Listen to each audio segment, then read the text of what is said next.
When did the idea for the subtle art come to fruition? So I grew up consuming a lot of self-help content. And when I was a kid, when I was young, it was all the Oprah stuff. So it was like The Secret and Power of Now and manifesting and like power of positive thinking. It was all very like touchy-feely, believe in yourself, you know, you're going to be great, whatever.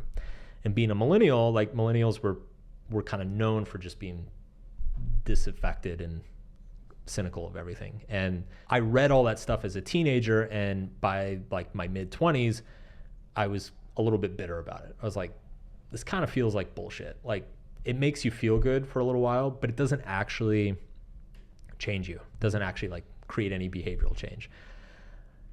Around the same time, there was a bunch of new, like positive psychology had just started up in the 2000s. And so we were starting to get the first research, like first actual credible research on like things like happiness, what improves well-being, what may, you know, how people emotions react to certain experiences.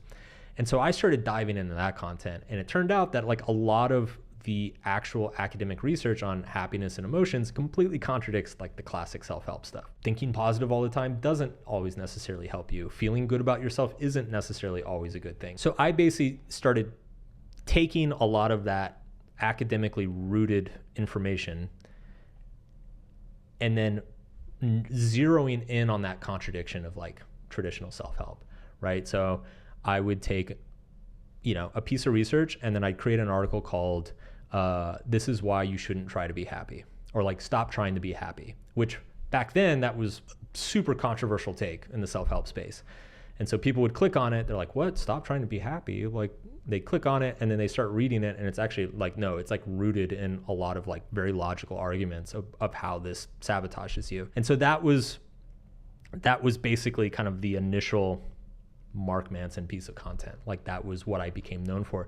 These days, you see that shit everywhere in my industry. Like these days, that basically is the industry to a great extent. But back then, I think I was probably the only person doing it or the first person doing it. So it's like I captured a lot of that momentum.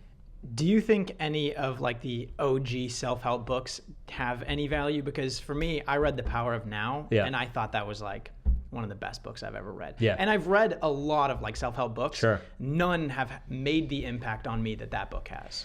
So here's the funny thing about like classic self-help books. It's every single one of them has a nugget of truth, right? So Power of Now. Yeah, developing the ability to be present is extremely important. Is that the only thing you need to know how to do? No, it's not. And in fact, you need to know how to think about the future and also worry about the past, because those things are useful. But you don't want to only think about the future or worry about the past, because then you're just going to be this like neurotic person, right? So there's like, most of my criticism for classic self-help isn't that it's wrong per se. It's just that it's not the full picture. Like life's complicated, and in fact, a lot of the things that are good for us are unpleasant. And I think the function of most self-help throughout its history has been just make people feel good. Like, here's a thing that's going to make you feel better. And in a lot of cases that's helpful, but in some cases it's not. But to give a few examples, I'm a huge fan. There's a classic book called The Road Less Traveled. Huge fan of that book.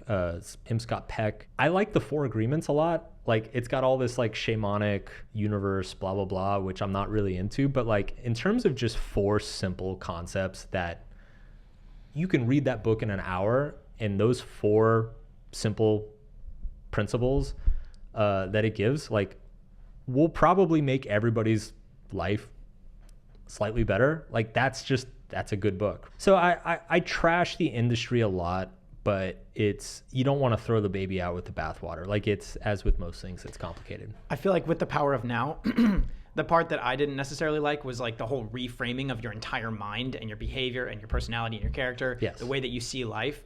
I don't think that that's very productive, because nobody's actually going to do that. But if you do use the tool of presence, just like I said, as a tool, sure, then it's great. I think you make a really good distinction. I think if you approach these things as tools, like another great example is The Secret, right? From a purely scientific point of view, The Secret's just complete and utter bullshit. But the experience of manifesting, like if you look at like perceptual biases and confirmation bias and how you can leverage confirmation bias in your favor, like that's a real thing. Like if you focus on a certain goal or idea that you have, you will start noticing things that are opportunities to move towards that goal or opportunity. So that is a real thing. It's just all kind of the fluff and the secret of the law of attraction. Like it's a universal law, like the law of gravity. No, it's not. It's just like human brains are weird. We tend to we prioritize what we perceive based on certain heuristics. Here's one heuristic that you can take advantage of. Now, do you have to explain that all in a book? No, but just like don't show it as gospel. Yeah. That's the thing I don't like, is where it's like, this is the only truth and everything else is wrong. Yes. Because I see that Yeah, but I feel like you have to be like that. If you're writing a book about something, you have to be pretty, like, divisive in terms of that. You can't be like, well, it's sometimes true, but sometimes it's also not. But, this case could be true for this person, but not That's always. why I like Stumbling on Happiness, and I know that you like that I love book that too. book. I love that book. Because it's not necessarily like, it's like, hey, one size does not fit all. Yeah. Which I really appreciate it. It's not like just like, this is the gospel of how you live a good life. But what about, you mentioned reframing your mind. Yes. What do you mean by that? Like, what way? Okay, so like completely ignoring certain things that are 100% true, like the fact that the past, yes, it kind of will define, in a sense, who you are. Happens to all of us. Sure. And acting just as though that does not exist, which is kind of what the power of now. It's not saying it doesn't exist, but it's saying like you should not necessarily ignore that, but like almost act as though it doesn't exist. I'm not using the right verbiage, but that's kind of what he's saying.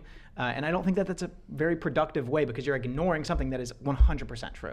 And it's also, okay, Andrew Tate says he only has a set of beliefs that serve him.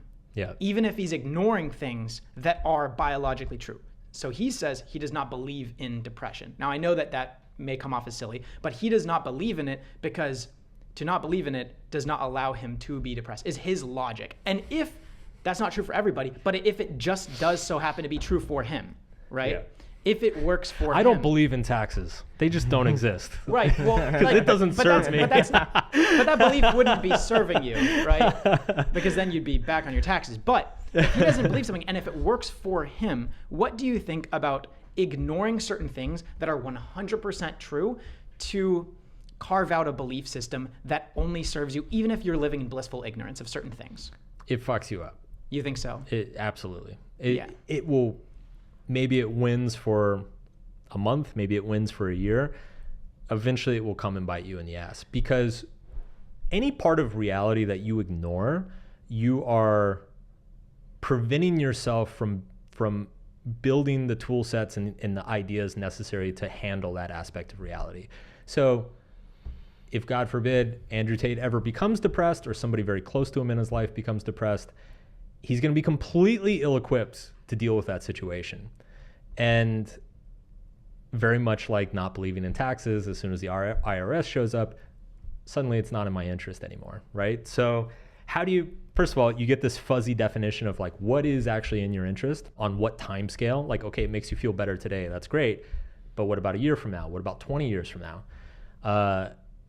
But then second, it's just and again, this is like backed up by the research, like I fundamentally believe that we should make every effort possible to see reality as it is, and not turn away from it. But what's the difference between that and focusing on things that benefit you? Like, let's say a situation happens, and it's a bad thing, but you could find a positive in that and focus on that, or say, maybe I don't know the real reason that this happened, but how could I benefit from it happening and learn from that? As long as you're not denying the bad thing that happened. Right. So like a bad example of it, or so an example of like doing this in an unhealthy way is like, let's say my wife divorces me and all my friends come over and they're like, oh my God, dude, I'm so sorry. This is terrible. And I'm like, no, you know what? It's great. Cause like now I can travel whenever I want and go out whenever I want. And hey, I get to date again. This is going to be amazing. Obviously I'm just like fucking deluding myself. Now, maybe I do, after the divorce, start traveling again, dating again, trying a bunch of new things. And a lot of these things do improve my life and I do become a better person. And I can look back later and say, the divorce sucked, but all these good things happened as a result. So I don't regret it. it was a learning experience, whatever. Like that latter interpretation is the healthy interpretation. Like bad things can lead to good outcomes. Just pretending the bad thing never happened and everything's good all the time, that's just delusion. And so you're going to, again, and what we find is that people who don't admit that a bad thing's a bad thing, you're basically, your brain is like your body, you're like your muscles. If you don't use it, you lose it. So if you're not using the muscles in your mind that deal with negative emotion, you're just going to remove your ability to handle negative emotion when it does happen. So it's like at some point, something absolutely horrible and tragic is going to happen, and I'm going to be completely ill-equipped to deal with that reality when it does. Whereas if I'm consistently practicing noticing negative emotions and negative things that happen in my life and coming to terms with them and being realistic about them and understanding that, life is complicated, there can be good externalities and bad externalities to good and bad events. When the next bad event happens, I'm going to be very, very stable and flexible in handling it. And how do people get to that point? How do they start? It is as simple and difficult as simply not turning away from it. And we trick ourselves and invent all sorts of methods to turn away from the bad, ugly things in our life. But it's really just developing a habit and a skill set of recognizing a pile of shit's a pile of shit. Depression is depression. You can call it whatever you want, but most people on this planet at some point in their life fall into a funk where they feel a lack of motivation, they feel a lack of self-worth, they feel a lack of direction in their lives. You pick whatever label you want. Mm-hmm. It exists. It happens, right? And it happens to everybody at some point. If you don't admit that that's a thing, then when it happens, you're going to be completely ill-prepared. So it's this regular and constant practice of being like, okay, a bad thing happened. It's okay. There's good externalities, there are bad externalities to that. Like, how can we make the best of it?